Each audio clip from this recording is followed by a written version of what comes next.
Le jour de l'anniversaire de ma propre fille, elle a dit « J'aurais aimé que tu n'aies jamais été ma mère ». Je me suis levé et j'ai dit « Alors vis comme si tu n'en avais jamais eu ». Je suis parti au volant de la Mercedes. Elle a envoyé un message « Rapporte ma voiture ou j'appelle les autorités ». Je n'ai jamais répondu. 3 jours plus tard, un camion de déménagement s'est garé devant sa maison. J'aurais aimé que tu n'aies jamais été ma mère. Ma fille ne l'a pas murmuré. Elle ne l'a pas dit avec colère derrière des portes closes. Elle l'a dit assez fort pour que chaque personne à table puisse l'entendre. Pendant une seconde, le cliquetis des fourchettes s'est arrêté. Les conversations des tables voisines se sont estompées en arrière-plan. Même le serveur qui portait un plateau de verre à vin s'est figé à mi-chemin entre nous et une autre banquette. J'ai regardé Émilie. Elle avait 36 ans, portait la robe vert émeraude que je l'avais aidée à choisir une semaine plus tôt. Ryan était assis à côté d'elle, un bras drapé sur le dossier de sa chaise, me fixant sans dire un mot. Pas surpris, pas embarrassé, presque satisfait. J'ai plié ma serviette en lin et je l'ai posée à côté de ma part de gâteau d'anniversaire intacte. Puis je me suis levé. Si c'est ce que tu ressens, ai-je dit doucement, alors vis comme si tu n'en avais jamais eu une. Personne n'a bougé. J'ai pris mon sac à main, traversé la salle à manger et suis sorti dans la chaude soirée de juin devant le Cooper's au Queenry and Restaurant à Carmel, dans l'Indiana. Les clés du SUV Mercedes argenté étaient déjà dans ma main. Je l'ai déverrouillé, suis monté à l'intérieur et suis parti. Moins de 3 minutes plus tard, mon téléphone a vibré. Rapporte ma voiture ou j'appelle les autorités. J'ai lu le message alors que j'étais arrêté à un feu rouge sur la 146e rue. Puis j'ai verrouillé mon téléphone. Je n'ai jamais répondu. Avec le recul, les gens me demandent toujours si c'est à ce moment-là que tout a changé. La vérité est que tout changeait depuis des années. Je refusais simplement de le voir. Je m'appelle Margaret Collins. La plupart des gens m'appellent Maggie. J'ai 61 ans. Je suis veuve. Et jusqu'à ce dîner d'anniversaire, je vous aurais dit que j'avais une famille merveilleuse. Pas parfaite. Aucune famille ne l'est. Mais je croyais honnêtement que nous nous aimions assez pour surmonter n'importe quoi. Apparemment, j'étais la seule à le croire. Mon mari, Tom, est décédé 8 ans plus tôt après une courte lutte contre une grave maladie. 40 ans ensemble. Il avait l'habitude de plaisanter en disant que j'avais équilibré tous les chéquiers du comté de Hamilton avant que les services bancaires en ligne ne facilitent les choses. J'ai passé près de 3 décennies à gravir les échelons, de guichetière à vice-présidente dans une banque régionale d'Indianapolis avant de prendre ma retraite. Les chiffres ont toujours eu un sens pour moi. Les gens, beaucoup moins, surtout quand ces gens étaient vos propres enfants. Après le décès de Tom, Emily est devenue mon monde entier. Je me disais qu'elle avait encore besoin de moi. Peut-être que c'était le cas. Ou peut-être que j'avais besoin de croire que quelqu'un avait encore besoin de moi. Au moment où elle a épousé Ryan, j'avais déjà aidé à rembourser ses prêts étudiants. Quand ils ont eu du mal à acheter une maison après la naissance de Lily, je suis intervenu à nouveau. Quand le vieux SUV d'Emily est tombé en panne sur l'Interstate 465 lors d'une tempête de neige avec ma petite fille sur le siège arrière, je lui ai acheté la Mercedes. Elle a pleuré quand je lui ai tendu les clés. Je te rembourserai, maman. J'ai souri. Il y aura bien assez de temps pour ça. C'est drôle comme ces mots revenaient sans cesse. Il y aura bien assez de temps. Il n'y en a jamais eu. Le dîner d'anniversaire avait commencé merveilleusement. Emily avait invité 15 personnes. Les parents de Ryan, ma sœur cadette, Carole, 2 cousins, quelques amis proches. Même Lily, ma douce petite fille de 8 ans, était assise à côté de moi, coloriant sur le menu pour enfants jusqu'à l'arrivée de ses nuggets de poulet. Pendant la première heure, tout semblait normal. Nous avons ri en évoquant de vieilles vacances en famille. Ryan a commandé une autre bouteille de vin. Le serveur a apporté des hors-d'œuvre. Emily m'a serré dans ses bras après avoir ouvert les boucles d'oreilles en perles que je lui avais achetées. Je les adore, a-t-elle dit, et je l'ai cru. Puis Ryan a commencé à faire des blagues. Alors, Maggie, a-t-il dit avec un sourire en coin. As-tu décidé lequel d'entre nous héritera de la maison du lac un jour? Quelques personnes ont ri poliment. J'ai souri sans répondre. Ce n'est pas vraiment une conversation de dîner. Ryan a haussé les épaules de façon théâtrale. Je dis juste que la planification successorale évite des maux de tête à tout le monde. Émilie a ri. C'est si vrai. J'ai changé de sujet. J'ai interrogé Lily sur sa saison de softball. Elle a fièrement raconté à tout le monde qu'elle avait frappé son premier double. La conversation a continué. Du moins, c'est ce que je pensais. 20 minutes plus tard, Ryan s'est de nouveau penché vers moi. Tu sais, a-t-il dit en faisant tourner son vin. Si tu nous aidais à refinancer maintenant, nous économiserions probablement assez d'intérêt pour enfin refaire la cuisine. Émilie a hoché la tête. Cela faciliterait les choses. J'ai déjà beaucoup aidé, ai-je dit doucement. Ryan a souri. Tu as toujours dit que la famille est de la famille. C'est vrai. Alors, qu'est-ce qu'une signature de plus? Je l'ai regardé. Non. Je n'ai pas haussé la voix. J'ai simplement dit non. Ryan s'est adossé à sa chaise. Le sourire a disparu. Émilie m'a dévisagé. Comment ça, non? Je veux dire exactement ça. Elle a croisé les bras. Tu sais, nous ne demanderions jamais si nous n'en avions pas besoin. Je sais.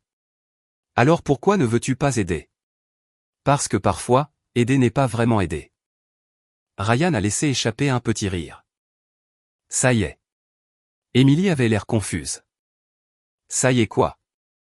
Le contrôle? J'ai cligné des yeux. Je suis désolé. Ryan a secoué la tête. Tout vient toujours avec des conditions. Je me suis tourné vers Émilie. Je n'ai jamais rien demandé en retour. Ryan a parlé avant qu'elle ne puisse répondre. Sauf de la gratitude. Le silence s'est abattu sur la table. Émilie a soudainement repoussé sa chaise de quelques centimètres. Tu sais quoi, a-t-elle dit, la voix tremblante. J'en ai assez de ça, Émilie. Non, maman. J'en ai assez de sentir que tu as le droit de tout décider parce que tu as l'argent. Je n'ai jamais. Tu l'as toujours fait. Les gens autour de nous se sont agités, mal à l'aise. Carole a discrètement attrapé son verre d'eau. Ryan n'a pas dit un mot de plus. Il n'en avait pas besoin. Émilie faisait toute la conversation maintenant. Puis elle m'a regardé droit dans les yeux. J'aurais aimé que tu n'aies jamais été ma mère. Personne ne respirait. Pas même Lily. Je peux encore voir le petit visage de ma petite fille se tourner de sa mère vers moi, complètement confuse. C'est la partie dont je me souviens le plus, pas les mots d'Émilie, mais les yeux de Lily. Je me suis levé, j'ai prononcé ma seule phrase, et je suis parti. Quand je suis arrivé chez moi 20 minutes plus tard, je me suis assise dans la Mercedes, le moteur éteint. Le silence était insupportable. Puis j'ai commencé à pleurer. Non pas parce que ma fille m'avait insulté, mais parce que quelque part au fond de moi, j'ai réalisé qu'elle croyait chaque mot qu'elle avait dit. Et pour la première fois de ma vie, je me suis demandé si j'avais passé des années à lui apprendre que mon amour me coûterait toujours tout et à elle, rien. Je n'ai pas beaucoup dormi cette nuit-là. Chaque fois que je fermais les yeux, j'entendais à nouveau la voix d'Émilie. J'aurais aimé que tu n'aies jamais été ma mère. Ce n'était pas seulement ce qu'elle avait dit. C'était la facilité avec laquelle elle l'avait dit. Comme si ces mots étaient restés en elle depuis longtemps, attendant une excuse pour sortir. Vers 6 heures le lendemain matin, mes genoux m'ont rappelé que je n'avais plus 20 ans. La douleur familière a commencé avant même que mes pieds ne touchent le sol. Mon orthopédiste m'exhortait à programmer une opération de remplacement du genou depuis près d'1 an. Je l'avais reporté 3 fois. Il y avait toujours une raison. Émilie avait besoin d'aide avec Lily. Ryan était entre 2 emplois. La maison avait besoin de réparation. Quelqu'un semblait toujours avoir plus besoin de moi que moi de moi-même. J'ai fait du café, j'ai porté ma tasse sur le porche arrière et j'ai regardé le quartier se réveiller. Normalement, le samedi signifiait que Lily courait dans mon jardin avant le déjeuner. Elle adorait nourrir les oiseaux avec moi. Ce matin-là, le jardin est resté vide.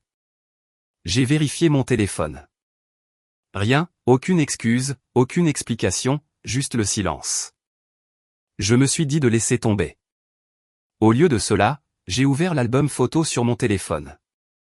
Il y avait Lily à 6 ans, couverte de farine après que nous ayons essayé de faire des biscuits de Noël. La voilà tenant un ruban bleu de la foire scientifique de son école. Puis une photo de nous trois aux eaux d'Indianapolis. Émilie souriait sur celle-là. Un vrai sourire. Regarder ces photos m'a fait me demander où nous nous étions trompés. Ou peut-être que la meilleure question était quand. La vérité est que rien de tout cela n'a commencé à ce dîner d'anniversaire. C'est arrivé une faveur à la fois. Après la mort de Tom, je me suis jeté à corps perdu dans l'aide à Émilie. Cela me faisait me sentir utile. Les premières fois, c'était vraiment une urgence. Ces prêts étudiants, des factures médicales inattendues après la naissance de Lily, Ryan se faisant licencier pendant 6 mois. C'étaient des choses pour lesquelles n'importe quel parent aurait aidé s'il le pouvait. Puis les urgences sont devenues des habitudes. Un après-midi, environ 5 ans plus tôt, Émilie m'avait appelé en pleurant. Je ne sais pas ce que nous allons faire. Qu'est-il arrivé? Nous avons 2 mois de retard sur l'hypothèque. Je me souviens être assise dans mon bureau, fixant l'écran de l'ordinateur. Combien? Quand elle me l'a dit, j'ai transféré l'argent avant même que nous raccrochions. Elle m'a serré dans ses bras ce week-end-là. Nous te rembourserons. Je l'ai cru. Des mois plus tard, un autre problème est survenu, puis un autre. Ce n'était jamais des choses extravagantes, toujours quelque chose qui semblait raisonnable. Un toit qui fuit, une fournaise cassée. Lily avait besoin d'un appareil dentaire. La transmission du camion de Ryan a lâché. Chaque histoire avait du sens en soi. Avec le recul, c'est comme ça que c'est arrivé. Pas une énorme erreur, mais des centaines de petites.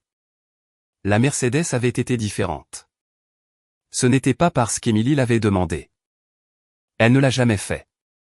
3 hivers plus tôt, elle avait dérapé sur l'Interstate 465 lors d'une tempête de verglas. Elle n'a pas été blessée, Dieu merci. Mais elle m'a appelé en tremblant si fort qu'elle pouvait à peine parler. Lily pleurait. Maman, je sais, ma chérie. Est-ce que tu vas bien? Je ne pense pas que ce SUV soit encore sûr. Le week-end suivant, je l'ai emmené chez le concessionnaire Mercedes à Indianapolis. Elle a protesté. Maman, c'est trop. Ce n'est pas trop si cela assure la sécurité de ma petite fille. Elle a pleuré quand je lui ai tendu les clés. Ryan m'a serré plus fort dans ses bras qu'Émilie. Maintenant, je me demandais s'il me remerciait ou s'il calculait ce qu'il pourrait obtenir d'autre par la suite. Tard le lundi matin, j'ai reçu un texto. Pas d'Émilie, de Lily. Il ne contenait que 6 mots. Tu me manques, mamie. Je t'aime. Quelques secondes plus tard, un autre message est apparu. Il a disparu presque immédiatement. Quelqu'un l'avait annulé. Mon estomac s'est noué. Est-ce qu'Émilie avait pris le téléphone ou Ryan? J'ai fixé l'écran pendant plusieurs minutes avant de poser le téléphone. Cela faisait plus mal que le dîner d'anniversaire. Les adultes peuvent survivre au mollet. Les enfants ne devraient pas avoir à vivre au milieu d'eux. Le mercredi après-midi, je me suis retrouvé assise en face de Suzanne Keller. Suzanne s'était occupée du testament de Tom des années plus tôt. Elle m'avait également aidé à créer ma fiducie familiale après ma retraite de la banque. Elle me connaissait depuis assez longtemps pour savoir quand je faisais semblant d'être plus forte que je ne l'étais. Vous avez pleuré, a-t-elle dit doucement. J'ai esquissé un sourire fatigué. Je ne le cache pas très bien. Non. Elle a fait glisser une boîte de mouchoirs sur son bureau. Que s'est-il passé? Je lui ai tout raconté. L'anniversaire, la Mercedes, le texto, le silence qui a suivi. Elle a écouté sans m'interrompre. Quand j'ai eu fini, elle a ouvert un épais classeur derrière son bureau. Je veux vous montrer quelque chose. Plusieurs dossiers ont atterri doucement sur la table de conférence. Des titres de propriété, des documents d'assurance, des papiers de clôture datant de 8 ans. Elle a pointé une page.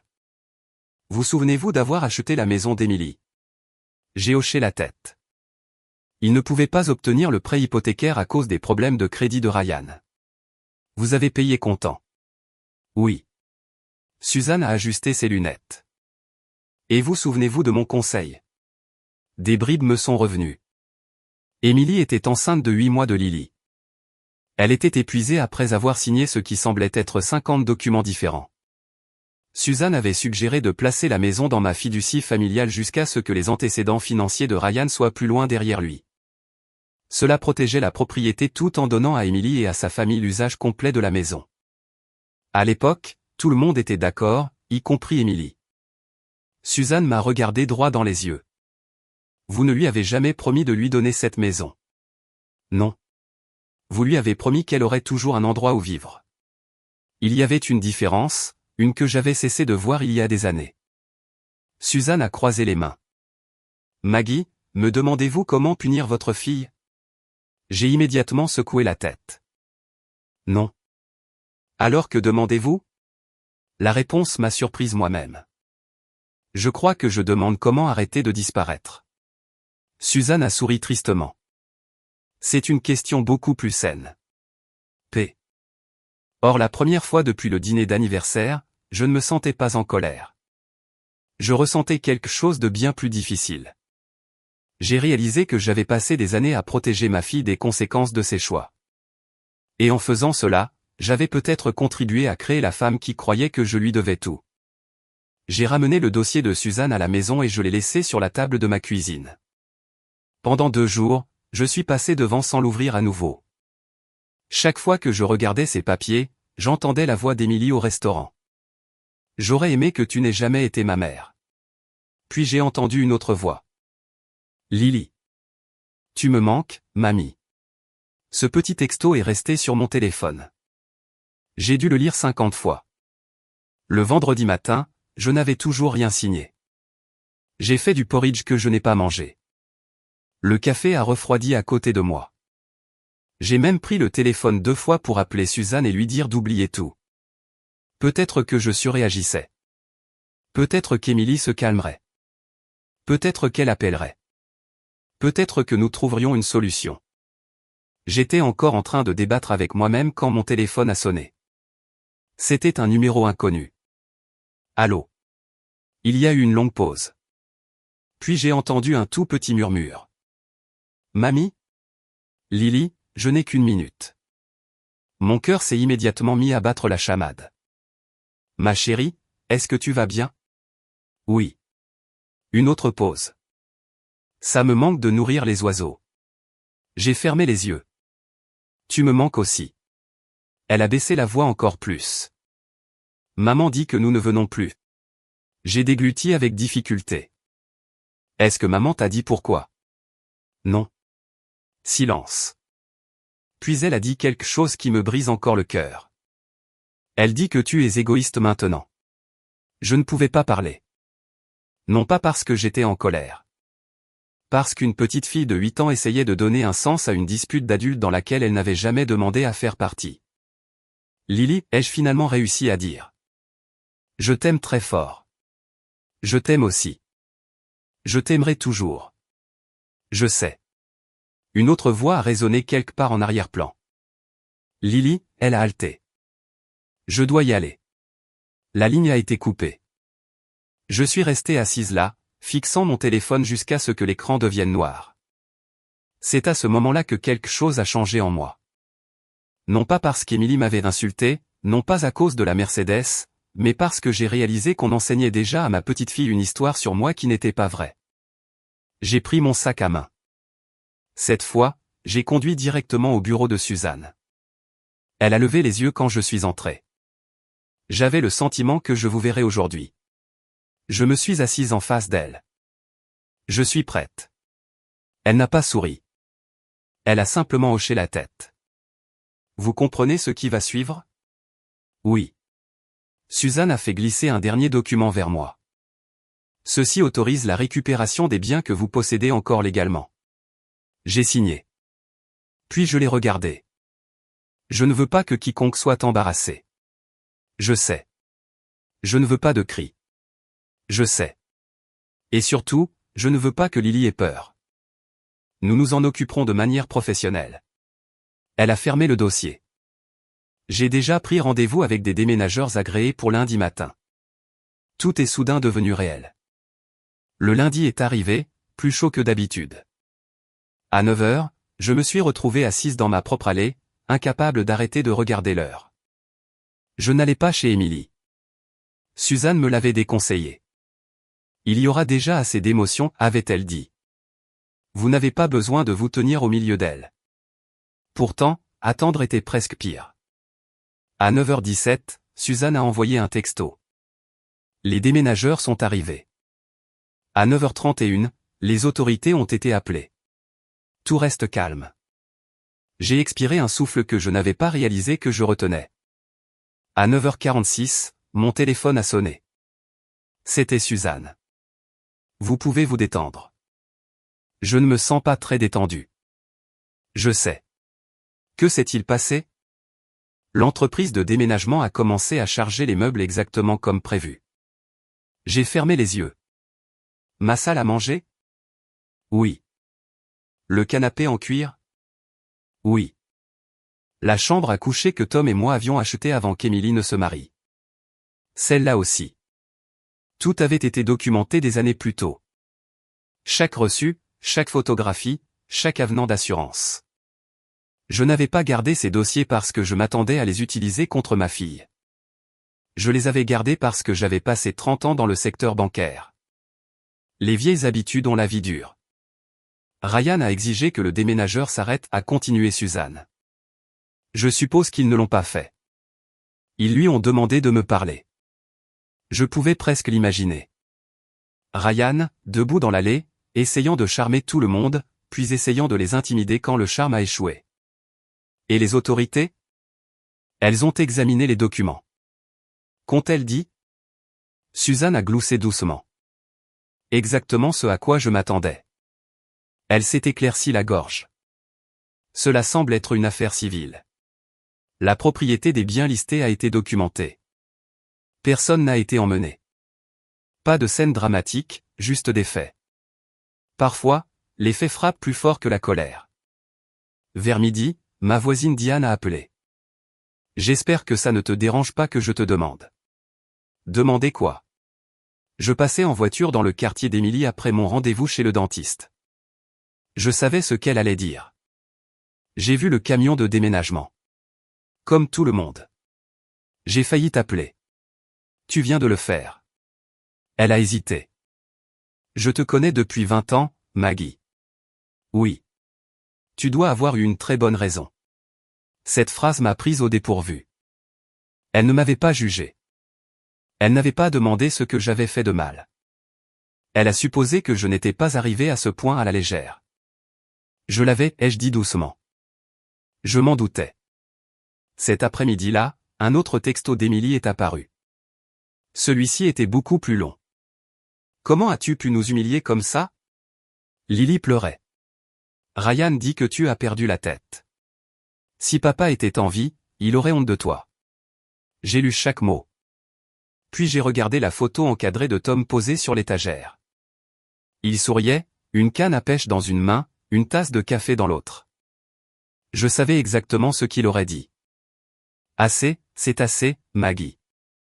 J'ai posé le téléphone sans répondre. 1 heure plus tard, Suzanne a de nouveau appelé. J'ai trouvé quelque chose que vous devez voir. Qu'est-ce que c'est? Ce n'est pas à propos des meubles. Sa voix avait changé, plus sérieuse. Il y a plusieurs mois, Ryan a demandé un prêt sur valeur domiciliaire en utilisant l'adresse d'Emily. J'ai froncé les sourcils. Alors il s'est présenté comme le propriétaire. Mon estomac s'est noué. L'était-il? Non. La banque a rejeté la demande parce que la propriété appartient à votre fiducie. Je me suis agrippé au bord de ma chaise. Pour la première fois, j'ai cessé de penser qu'il s'agissait simplement d'une fille ingrate. Quelqu'un avait essayé de prendre le contrôle d'une propriété qui ne lui avait jamais appartenu. Et soudain, le dîner d'anniversaire semblait beaucoup moins spontané que je ne l'avais cru. Pendant les 2 jours qui ont suivi la révélation de Suzanne sur la demande de prêt sur valeur domiciliaire refusée, je n'ai pu penser à rien d'autre. Ryan n'avait pas seulement supposé que la maison lui appartiendrait un jour. Il avait déjà essayé d'emprunter sur sa valeur sans me le dire, sans même dire la vérité à la banque. Plus je repassais chaque conversation que nous avions eue ces dernières années, plus de petites choses commençaient à avoir un sens. Son intérêt soudain pour mes comptes de retraite, les questions sur mon testament, les blagues sur la planification. Rien de tout cela n'avait été des blagues. C'était des tentatives de pêche aux informations. Suzanne a appelé jeudi matin. J'ai autre chose. J'ai soupiré. J'ai presque peur de demander. Vous vous souvenez de l'accord d'occupation qu'Emily a signé avant la naissance de Lily? Bien sûr. J'ai envoyé une copie à l'avocat de Ryan après que l'entreprise de déménagement a terminé, et il a répondu. J'ai attendu. Il a demandé une médiation avant que nous procédions à la résiliation du droit d'occuper la propriété. Je n'étais pas surprise, passer devant un juge exposerait trop de choses. A-t-il dit pourquoi? Suzanne a hésité. Il prétend qu'Emily n'avait aucune idée que la maison n'était pas légalement la sienne. Cette phrase m'a frappé plus fort que je ne l'aurais cru, parce que je l'ai cru. Emily avait signé des piles de paperasse il y a 8 ans alors qu'elle était épuisée, enflée et qu'elle comptait les jours avant l'arrivée de Lily. Elle me faisait confiance. Elle faisait confiance à Suzanne.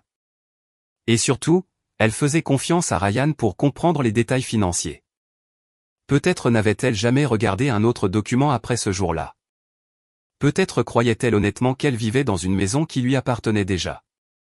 Pour la première fois depuis le dîner d'anniversaire, je me suis demandé à quel point Ryan lui avait caché de choses. Samedi après-midi, ma sœur Carole est venue avec des sandwichs d'une petite épicerie que nous aimions depuis le lycée. Elle a posé le sac sur le comptoir de ma cuisine et a regardé autour d'elle. La maison semble trop calme. Je l'ai remarqué. Elle nous a versé à chacune un verre de thé glacé avant de s'asseoir en face de moi. Tu n'as toujours pas eu de nouvelles d'Emily? Pas directement. Je lui ai tendu mon téléphone. Elle a lu lentement le dernier message d'Emily. Ryan dit que tu as perdu la tête. Carole a froncé les sourcils. Est-ce que quelque chose dans ce message ressemble à Emily? Je n'ai pas répondu tout de suite. Quand Emily était plus jeune, elle choisissait toujours ses mots avec soin. Même quand elle était en colère, elle faisait une pause avant de parler. Ryan était différent. Il parlait d'abord et réfléchissait après. Carole s'est penchée en avant. Tu te souviens de Thanksgiving il y a 3 ans? J'ai hoché la tête. Ryan avait insisté pour que tout le monde refinance ses hypothèques parce que la dette était une bonne chose si on l'utilisait correctement. Il avait parlé par-dessus tout le monde à table comme s'il donnait un séminaire au lieu de manger de la dinde. Tom aurait détesté cette conversation.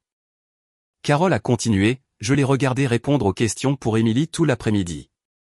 J'ai levé les yeux. Que veux-tu dire? Quand les gens lui demandaient quelque chose, il répondait avant qu'elle ne le puisse. J'y ai repensé.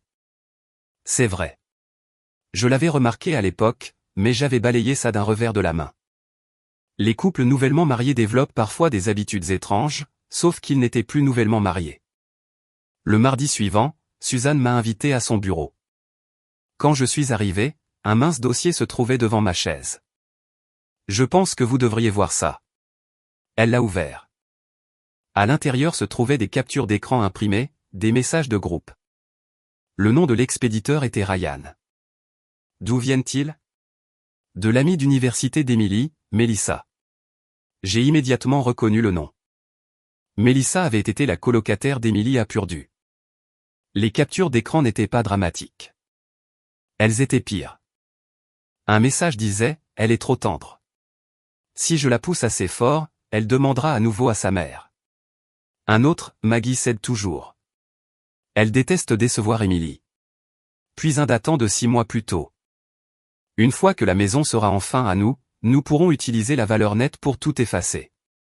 J'ai eu la nausée. Il y avait un dernier message. La date correspondait à la semaine précédant le dîner d'anniversaire d'Emily. Si elle dit encore non, Emily doit arrêter de la laisser nous faire culpabiliser. J'ai fixé l'écran. C'était là. La dispute n'avait pas éclaté par accident. Ryan s'y était préparé. Peut-être pas chaque mot. Peut-être pas le résultat exact, mais il avait poussé Emily vers une confrontation. Suzanne a doucement fermé le dossier. J'ai authentifié les messages avec la déclaration écrite de Melissa. Je me suis frotté les tempes. Je ne sais même pas quoi ressentir. Vous n'avez pas à décider aujourd'hui. Ce soir-là, je me suis assise sur mon porche arrière, regardant le soleil disparaître derrière les arbres. Les oiseaux que Lily aimait sautaient à nouveau autour de la mangeoire. Sans réfléchir, j'ai dispersé un peu de graines supplémentaires. Vieilles habitudes. J'ai souri malgré moi. Puis mon téléphone a vibré. Émilie. Pendant une longue seconde, je n'ai pas pu me résoudre à répondre. Finalement, j'ai décroché. Allô. Silence, puis une voix tremblante. Maman. Je ne l'avais pas entendue pleurer depuis les funérailles de Tom. Je viens de l'apprendre, a-t-elle murmuré. J'ai fermé les yeux. Que as-tu appris? Ryan ne m'a jamais parlé du prêt. Je n'ai rien dit. Il a dit que la banque avait fait une erreur. Ce n'était pas une erreur. Je sais. Elle s'est mise à pleurer plus fort. J'ai trouvé la lettre de refus dans son bureau. Il y a eu une autre longue pause et elle a eu du mal à sortir les mots. Il a ouvert une carte de crédit à son nom et l'a utilisée pour rembourser de mauvais investissements. Cela m'a complètement prise au dépourvu. Je ne savais pas. Elle avait l'air complètement épuisée. Je te le jure, maman, je ne savais pas. Pour la première fois depuis ce terrible dîner d'anniversaire, j'ai entendu quelque chose auquel je ne m'attendais pas. Pas de la colère, pas un sentiment de dû, juste de la confusion. Le genre de confusion qui vient quand la vie à laquelle vous avez cru commence à s'effondrer morceau par morceau. Je voulais lui dire que tout irait bien. Je voulais conduire jusqu'à sa maison, la serrer dans mes bras et faire comme si rien de tout cela ne s'était produit. Au lieu de cela, je me suis souvenu de ce que Suzanne avait dit. Parfois, protéger quelqu'un des conséquences ne fait que retarder la douleur. Alors, j'ai parlé aussi doucement que possible. Émilie. Oui. Je t'aime. Elle a fondu en larmes. Mais cette fois, je ne peux pas arranger ça pour toi. Elle n'a pas protesté. Elle n'a pas raccroché. Elle a juste pleuré doucement alors qu'aucune de nous ne savait de quoi l'avenir serait fait. Quand nous avons finalement terminé l'appel, j'ai réalisé quelque chose d'important. Pour la première fois depuis des années, Ryan ne parlait plus au nom de ma fille. La médiation était prévue pour le mercredi suivant. Suzanne m'a prévenu que cela ne ressemblerait en rien au drame judiciaire que les gens regardent à la télévision. Pas de juge, a-t-elle dit alors que nous entrions dans la salle de conférence. Pas de jury, juste les deux parties, leurs avocats et un médiateur neutre. Cela me convenait. Je ne cherchais pas le spectacle. Je voulais juste que la vérité cesse de se cacher. La salle de conférence donnait sur le centre-ville de Carmel. Une longue table en noyer remplissait le centre avec des chaises en cuir soigneusement disposées autour. Une cafetière était intacte dans un coin. Ryan et Emily étaient déjà là quand Suzanne et moi sommes entrés. Ryan avait l'air fatigué, mais pas vaincu. Son costume bleu marine coûteux était parfaitement repassé, et il portait toujours le sourire confiant que j'avais vu tant de fois auparavant. Emily avait l'air de ne pas avoir dormi depuis des jours. Ses yeux étaient gonflés. Elle ne m'a pas regardé. Le médiateur, un avocat aux cheveux gris nommé Charles Banton, a salué tout le monde poliment avant d'expliquer les règles. Aujourd'hui, il ne s'agit pas de punition, a-t-il dit. Il s'agit de résoudre les problèmes juridiques avant qu'ils ne deviennent un procès. J'ai hoché la tête. Ryan s'est adossé confortablement. Tant que tout le monde est raisonnable. Suzanne n'a pas répondu. Elle a simplement ouvert deux épais classeurs et les a placés sur la table. Je les ai reconnus immédiatement. L'un contenait les documents de la fiducie.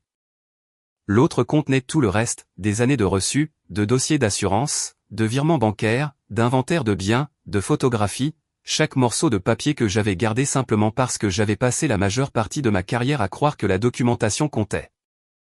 Aujourd'hui, elle comptait. Charles a invité l'avocat de Ryan à commencer.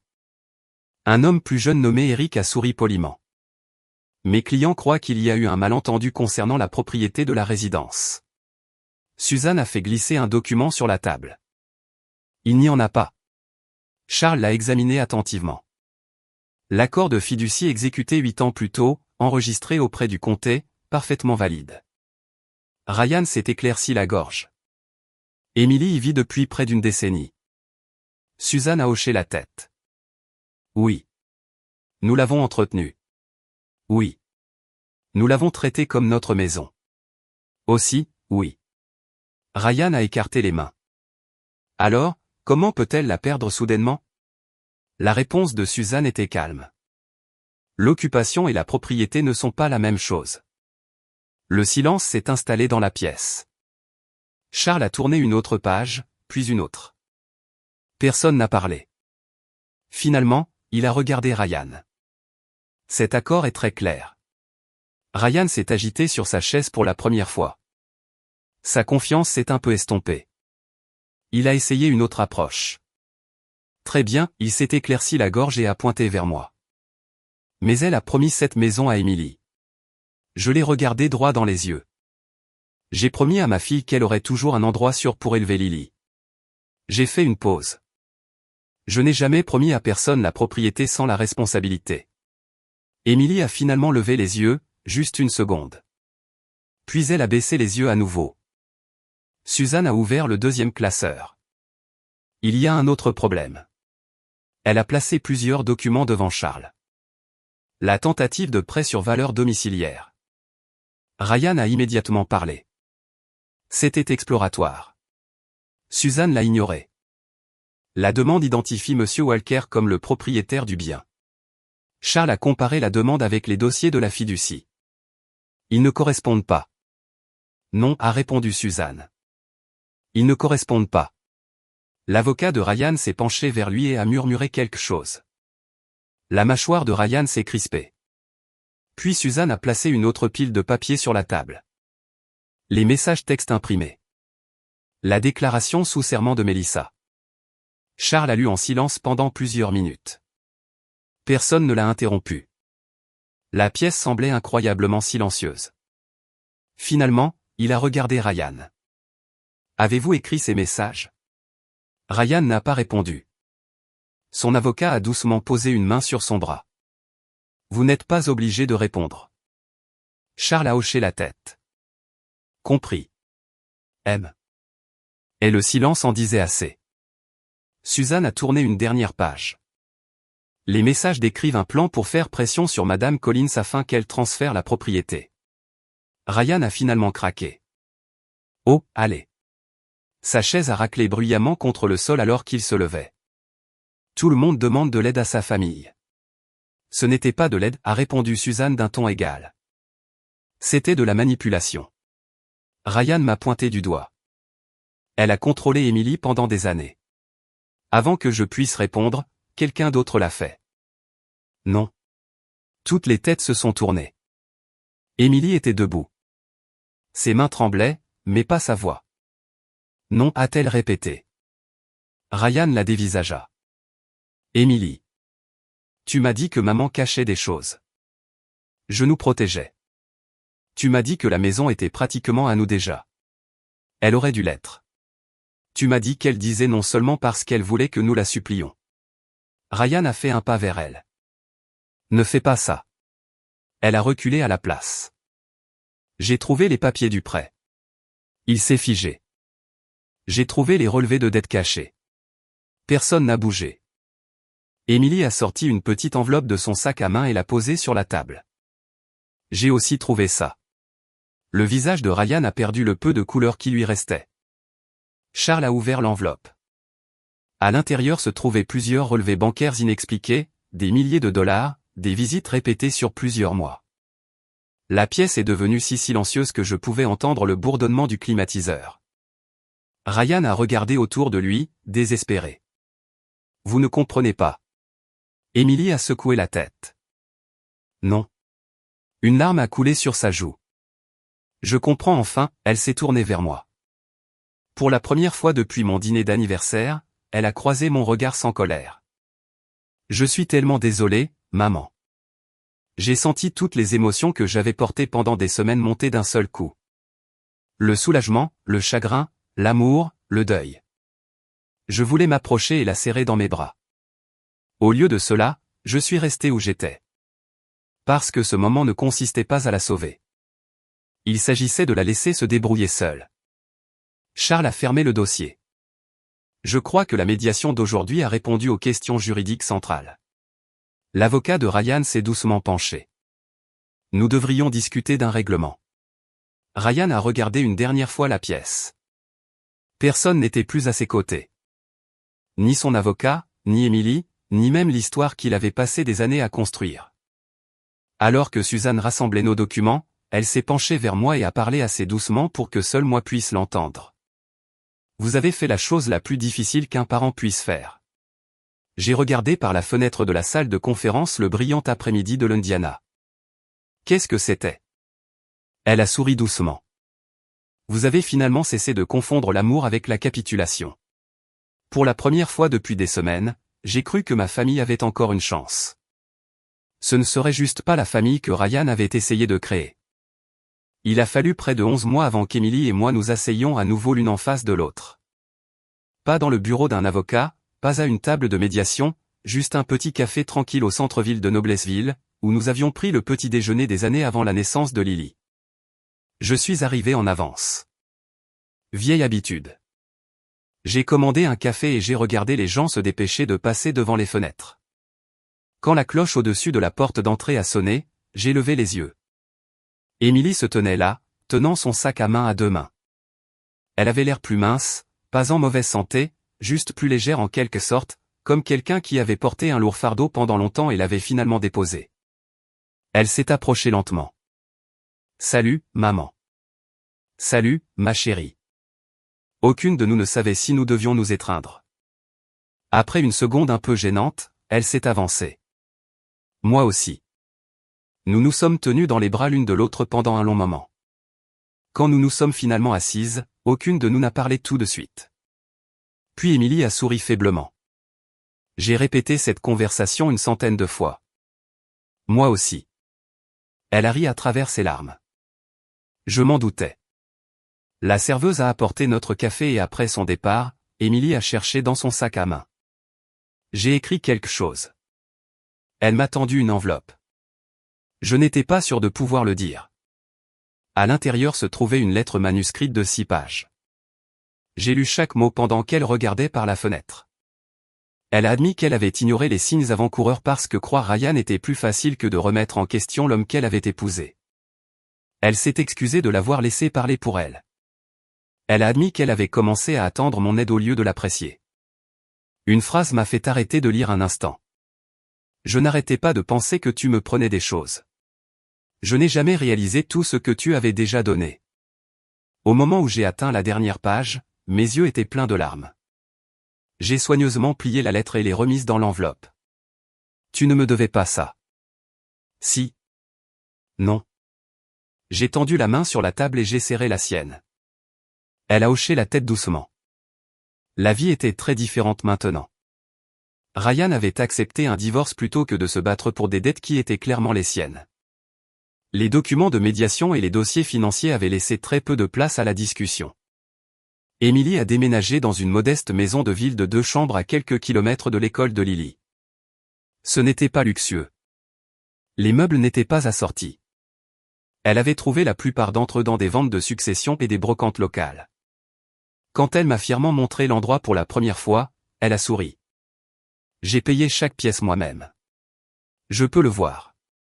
Elle a ri nerveusement. Est-ce un compliment? Absolument.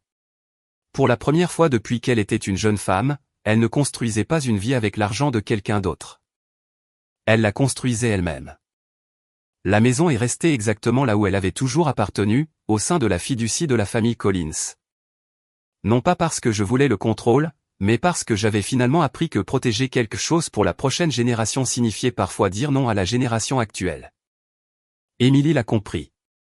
Un samedi après-midi, alors que Lily et moi plantions des tomates dans mon jardin, Emily s'est approchée avec 2 verres de limonade. J'ai réfléchi. Ça peut être dangereux, l'ai-je taquiné. Elle a levé les yeux au ciel exactement comme elle le faisait quand elle avait 16 ans. Je le mérite. Elle m'a tendu un verre. Quand la fiducie sera finalement transmise un jour, je l'ai interrompue. Un jour, c'est, espérons-le, dans très longtemps. Elle a souri. Je sais. Puis elle m'a surprise. Je ne veux pas que tu changes quoi que ce soit. Je l'ai regardée. La fiducie. Elle a hoché la tête. Laisse-la exactement comme elle est. J'ai scruté son visage. Tu le penses vraiment? Oui. Elle a regardé Lily rire alors que la terre couvrait ses gants de jardinage.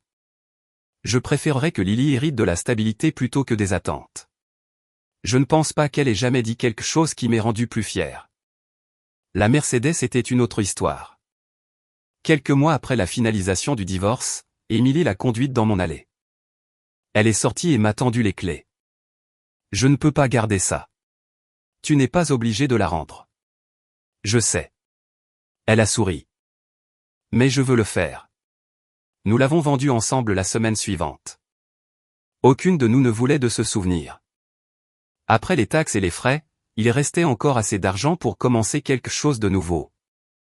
Suzanne nous a aidés à créer un compte d'investissement universitaire pour Lily. Émilie et moi y contribuions toutes les deux, pas à parts égales, mais ensemble. Cette différence comptait. Un soir frais d'octobre, Lily et moi étions assises sur le porche arrière à nourrir à nouveau les oiseaux, comme nous le faisions avant. Elle s'est appuyée contre mon épaule. Mamie? Oui. Est-ce que toi et maman, ça va mieux maintenant? J'ai souri. On y arrive. Elle y a réfléchi. Parfois, maman pleure. Je sais. Mais elle sourit plus. J'ai regardé vers le jardin où Émilie cueillait des tomates que nous avions plantées ensemble. Moi aussi. Lily a glissé sa petite main dans la mienne. Je suis contente. Les enfants n'ont pas besoin de familles parfaites. Ils ont besoin de familles honnêtes. C'est peut-être la plus grande leçon que nous ayons tous apprise. Avec le recul, les gens me demandent encore si je regrette de m'être levé de cette table d'anniversaire. Je donne toujours la même réponse. Je regrette d'avoir attendu si longtemps. L'amour ne se mesure pas à la quantité de choses que vous êtes prêt à donner.